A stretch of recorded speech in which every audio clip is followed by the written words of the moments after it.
Dr. Anthony Fauci now says he's not sure exactly how coronavirus came to infect humans and left open the possibility that the virus could have come from a lab.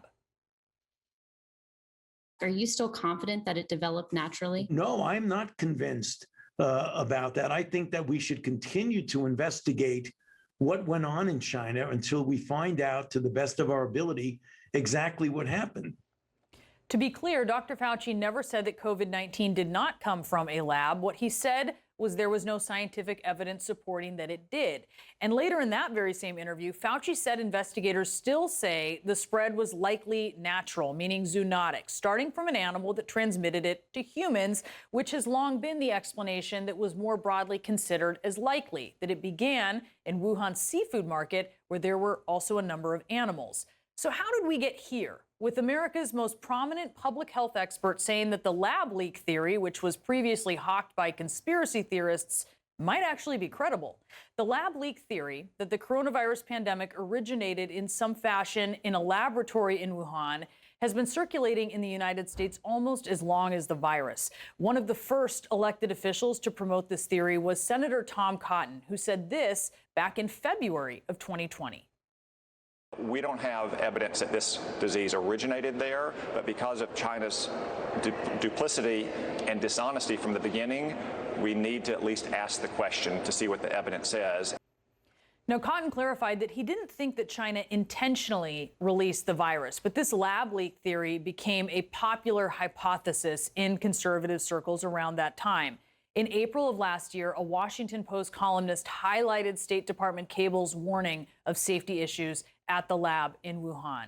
CNN and other news organizations also reported that U.S. intelligence and national security officials were investigating whether coronavirus may have spread from a Chinese laboratory rather than the market in Wuhan.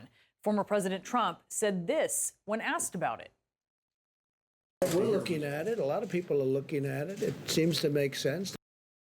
In that same news conference, Dr. Fauci was less than enthusiastic about the theory, though. The mutations that it took to get to the point where it is now is totally consistent with a jump of a species from an animal to a human. Now, that was April of last year. New coronavirus cases were quickly increasing. Lockdowns were in place in key states, and many Republicans were trying to turn blame for the worsening situation from Trump's policies to China. The National Republican Senatorial Committee even reportedly sent candidates a memo that told them this, quote, "Don't defend Trump other than the China travel ban, attack China." And 2 weeks later, this was Trump. Have you seen anything at this point that gives you a high degree of confidence that the Wuhan Institute of Virology was the origin of this virus? Yes, I have. Yes, I have. There's a lot of theories, but yeah, we have people looking at it very, very strongly. Scientific people, intelligence people, and others. And what gives and you? We're going to put it all together. I think we're going to have a very good answer eventually. And what gives you? And China might even tell us. China may tell us. And what gives you a high degree of confidence that this originated from the Wuhan Institute of Virology? I can't tell you that. I'm not allowed to tell you that. That same day, the New York Times reported that senior Trump administration officials, including Secretary of State Mike Pompeo, had pushed spies to find evidence linking COVID to the Wuhan lab, and that Trump wanted to, quote, set the stage for holding China responsible.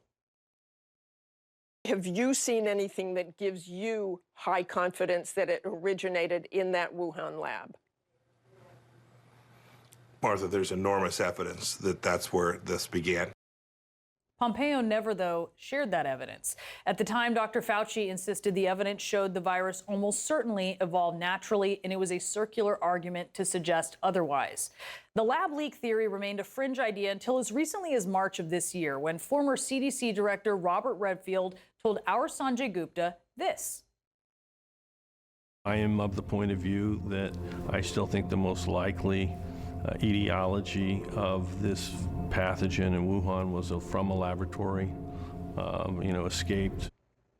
Just a few days later, the World Health Organization released its report on the investigation into the origins of COVID. And the report concluded that the lab leak theory was, quote, extremely unlikely. But the scientists had restricted access to Chinese labs. New information is still coming to light. In fact, just this week, the Wall Street Journal reported that 3 researchers from Wuhan's virology lab were not only sickened in November of 2019, they went to the hospital with COVID-like symptoms weeks earlier than China's first official COVID case. Wuhan's lab director told the Global Times the claims in the Wall Street Journal story are a, quote, complete lie. Complicating all of this, China has not been forthcoming about the origins of COVID from the very start. And for Trump, the question of the lab theory was less about finding the truth and more about finding a scapegoat, as he made racist comments deflecting from his own poor political performance and coincided with higher rates of hate crimes against Asian Americans. It's got all different names. Wuhan. Wuhan was catching on. Coronavirus, right? Kung flu, yeah. Kung flu. COVID-19.